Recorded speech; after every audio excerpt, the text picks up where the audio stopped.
Oh my goodness. Oh my goodness. Need to warm up. It's Wednesday, my dudes, and you are listening to the best goddamn podcast on the fucking planet, Star Trek Summarized. When I opened up Netflix to start watching season 1, episode 2 of Star Trek DS9, I noticed that Andy Griffith, the Andy Griffith show, is now on Netflix. So this came so close to becoming a show called Andy Griffith Summarized. Hell, it might still become that. We'll see. So if this is the first episode you're listening to, what a weird way to start. I only have one other episode so far.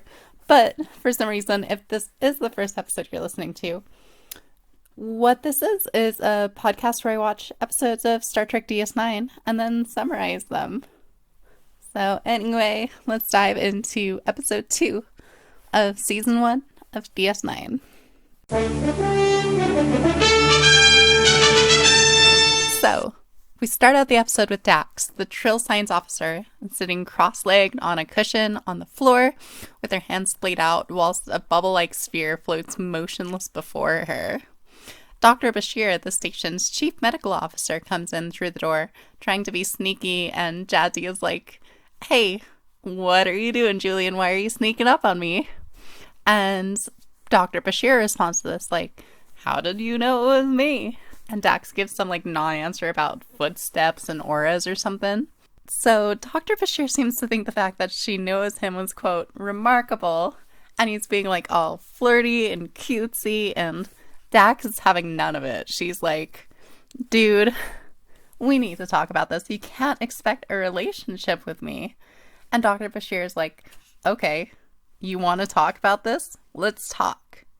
Over a nice dinner with some champagne, heyo." Dax is about to be like, "This is incredibly inappropriate. I've repeatedly turned you down. Your actions are bordering on sexual harassment, and I'm going to contact Space HR on you." But before she can say any of that, Julian Bashir cuts her off and is like, "What the fuck is that shiny orb bullshit?" Dax takes a big ol' sigh and responds by saying "It's an Eltonian brain teaser," which is the most Douglas Adams sounding shit on the planet, and may or may not be a sex toy of some sort. I don't know. I'm sorry. But it doesn't give orgasms. It's actually a puzzle that you have to turn a solid color using brainwaves. Bashir's like, "Fuck, dude. I just have to make it colorful? What else? I know your pretty little lady brain has been working on this for 140 years. But watch how a fucking man solves this puzzle, bitch."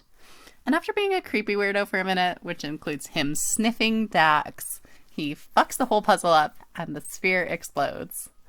After he goofed up the puzzle in front of his crush, he still has the balls to be like, "So, babe, about our dinner tonight, yeah?" At which point Benjamin Sisko swoops in and is like, "Hey Dax, are you ready for our dinner plans?"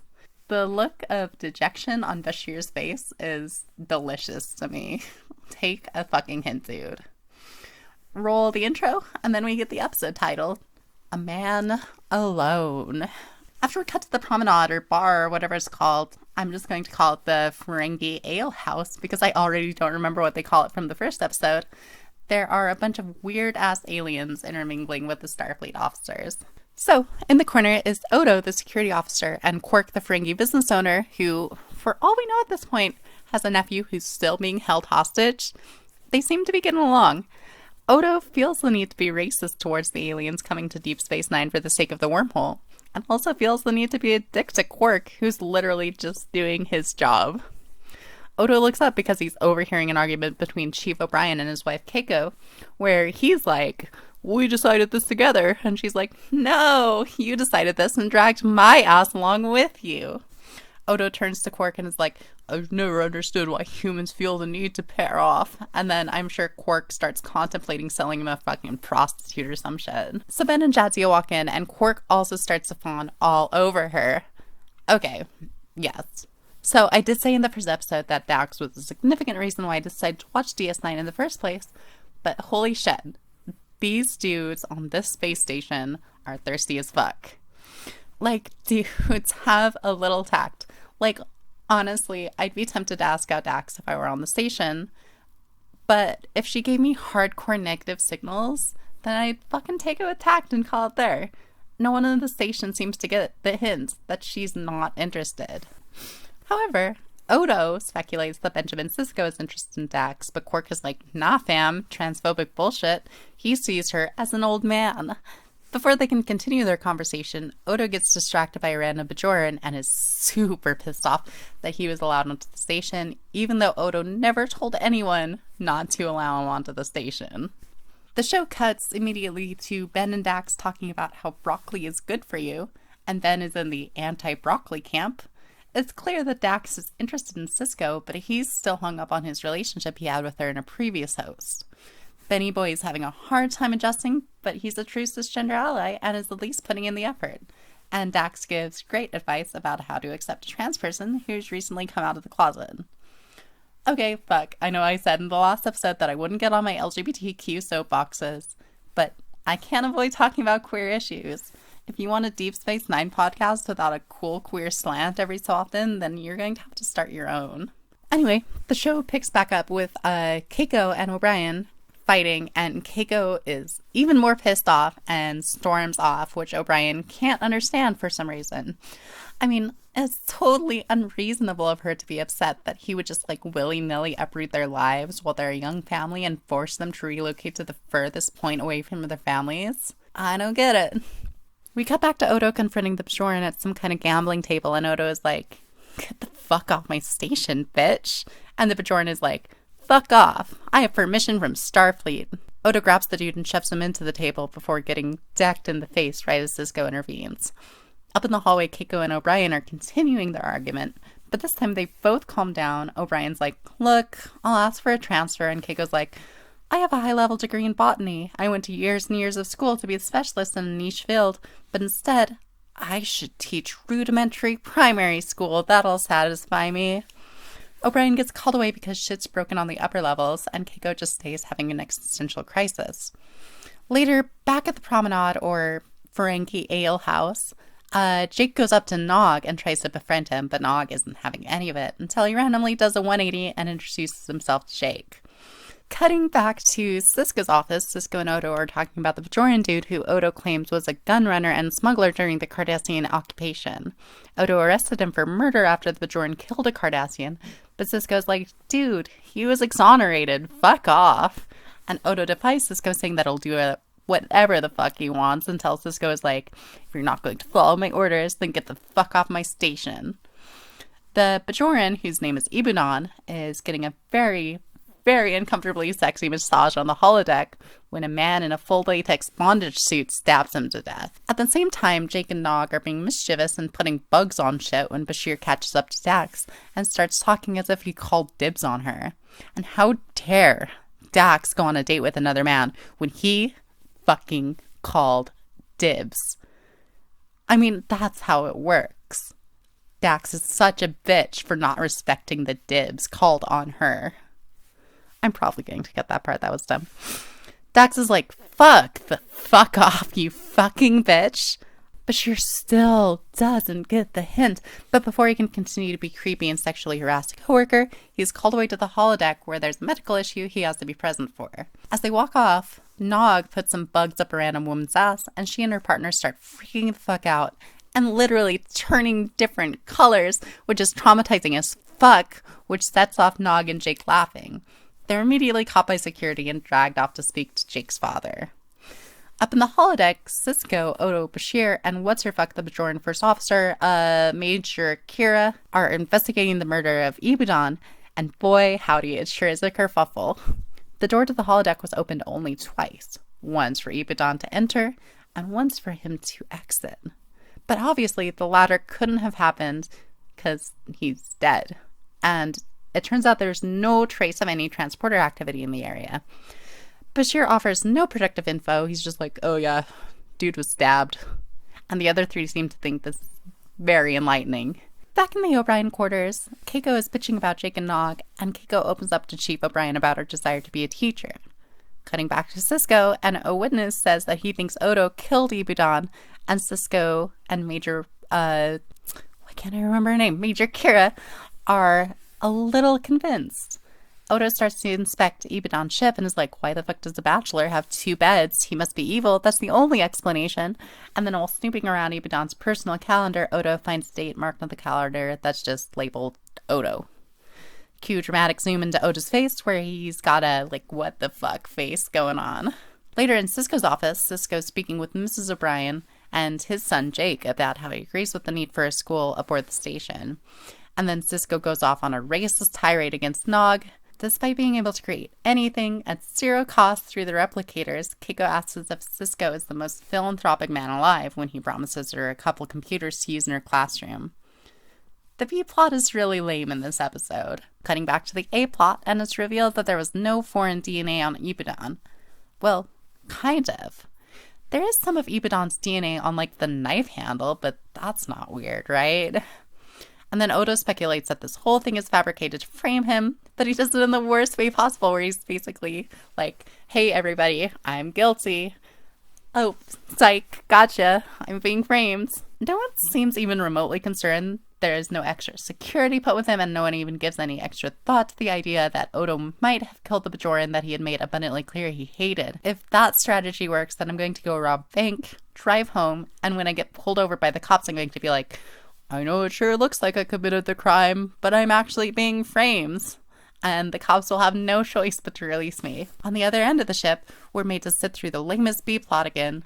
Don't get me wrong, I've always liked Keiko O'Brien, but it's so lame to have to cut between a dope-ass murder mystery and Laura Ingalls' like journey to become a school teacher in Little House on the Prairie. Keiko is trying to talk Nog's father into letting Nog attend school, blah blah, whatever. She convinces him. Murder mystery. In the promenade, a bunch of Bajorans are trying to spread the idea that Odo is a murderer and a Cardassian collaborator, when who of all people but Quark comes to his defense. As Quark storms out at the thought of Odo killing someone, dramatic music plays as A New Hope Alec Guinness turns towards the camera and gives us, the audience, a hella stink eye.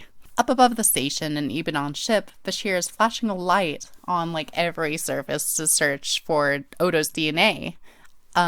He stares at a light bulb for a second, smiles, and walks off. We cut to a group of Bajorans assembled airing their grievances over Odo being allowed to remain chief of security to Cisco. Kira and Dax have major gay vibes going on, and that's all I can think about as they argue over whether or not to relieve a suspected murderer from his own murder investigation. A smidge later, Bashir is excitedly talking about some DNA he found above Ibadan's window, and Bashir is like, this dude was conducting potentially unethical medical experiments, and sci-fi words. And Bashir is like, science, clones? ? Odo is called into Cisco's office so Cisco can relieve him of duty, and Odo is pissed.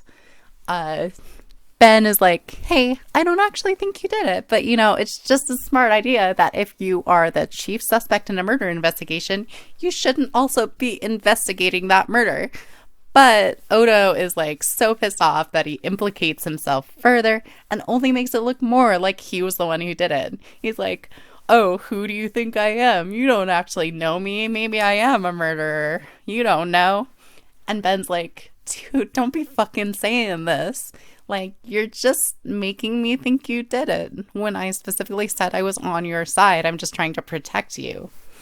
Odo then walks back to his quarters from the meeting with Cisco, and once he gets inside, he notices that the whole place is trashed. Like, shit's thrown everywhere, shit's broken. Quark comes in to make fun of Odo, and they have a bit of an argument until Odo gets an idea and like, hey dude, I know your whole goal in life goes against every Starfleet protocol that I'm sworn to uphold. Well, how do you like me to join your corrupt organization so you can use my full potential as a shapeshifter? Haha, jests. He's not actually interested in being a criminal. So Odo laughs, and Quark laughs, and on his way out, Quark shares some critical information he dug up on his own about the investigation, and he doesn't even charge him for it. Bashir brings Cisco and Dax into the medical office, and the massive cells that Bashir collected has now turned into one of those pink wall monsters from the game Amnesia. Or is that the game I'm thinking of? Did that game Amnesia have like pink wall monsters, or was it just pink slime that was everywhere? I didn't get that. Oh, wait, shit. No, I'm actually thinking of Quake 4, like the polar opposite of amnesia. Like, do you know those things in Quake 4? Once you get turned into a straw, it's like a big ass, like, heart attached to the wall, and, like, it gives you health or some shit. Well, yeah, it's like one of those, but, like, in a vat. Anyway, so the massive Quake 4 flesh in the bin bubbles and is continuing to grow, and everyone's like, what the fuck? Later that night over drinks, Bashir is being way too openly speculative about his coworker and colleagues' overtly personal life towards Cisco. Cisco is apparently openly condoning invading into someone's private past to his subordinate, and they continue to talk about shit that Dax did in her past that is none of their business. Cisco continually misgenders Dax and is like, hey Bashir, it's fucking whack that Dax didn't respect your dibs on her. What a bitch. B-plot time, blah blah blah, school starting, blah blah. Here's a present from a loving husband to his wife, blah blah blah. This isn't interesting as a murder mystery. I don't care. Bam. Murder mystery. A Bajoran mob has started chasing Odo around and is hurling insults and threatening violence. O'Brien calls security, and in the midst of all the chaos, Bashir sees what's going on outside and runs back into his lab to stare at the fleshy, gelatinous mass that has since grown even more. Bashir seems to have some sort of revelation, but what could it be? Back to the mob, a security team is guarding the entrance to the room Odo is hiding in when someone throws a rock at the window, which cracks the room's glass. Obi-Wan Kenobi is just standing in the back watching, and then hits us with another one of his killer stink eyes. Back in Bashir's office, he finally realizes what the fuck is going on and runs out of the room without telling anyone what's happening. Ben tells the mob to disband, and more rocks are then thrown at the security team. Wait, hang on a second, they're in a space station. Where did they get rocks? There's no space station anywhere that should have, like, loose rocks laying around in a hallway. Ben gets a hold of the situation and makes a rousing speech about truth, justice, and the American way. And when the mob is finally starting to get riled up again, Dr. Bashir and Dax run onto the scene to give the critical piece of evidence that will exonerate Odo. Bashir is like, that fam who was stabbed isn't actually Ibudan. Well, kind of. And then he waits until everyone has walked all the way to his office to expand on that thought, and it turns out that it was a clone of Ibudan.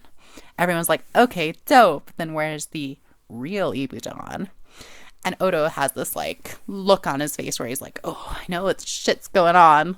Let's go, boys. Zoom out into Ibudan's ship, and apparently it hasn't been secured this whole time. The Obi-Wan looking motherfucker strolls into the ship, and his chair shapeshifts into Odo.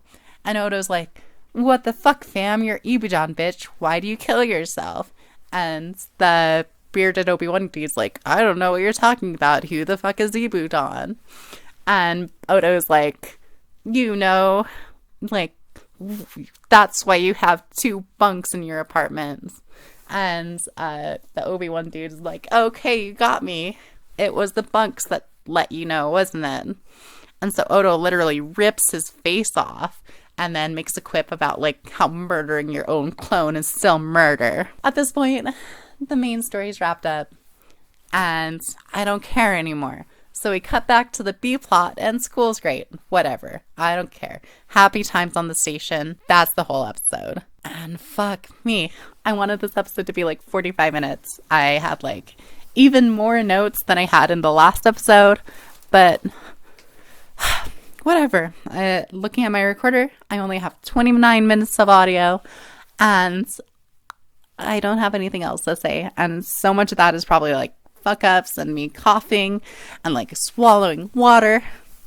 And like right now, I'm probably going to have to cut a lot of this out because I'm walking around my basement. And so the audio levels are probably getting fucked. But whatever, yes, that is season 1, episode 2 of Star Trek Deep Space Nine summarized. Thank you for listening. I'm still trying to get some guest hosts. I have a couple of people who are interested, but nothing's come of that yet. So hopefully next week I will have one of my friends on the show as well. I will see you next Wednesday. Bye.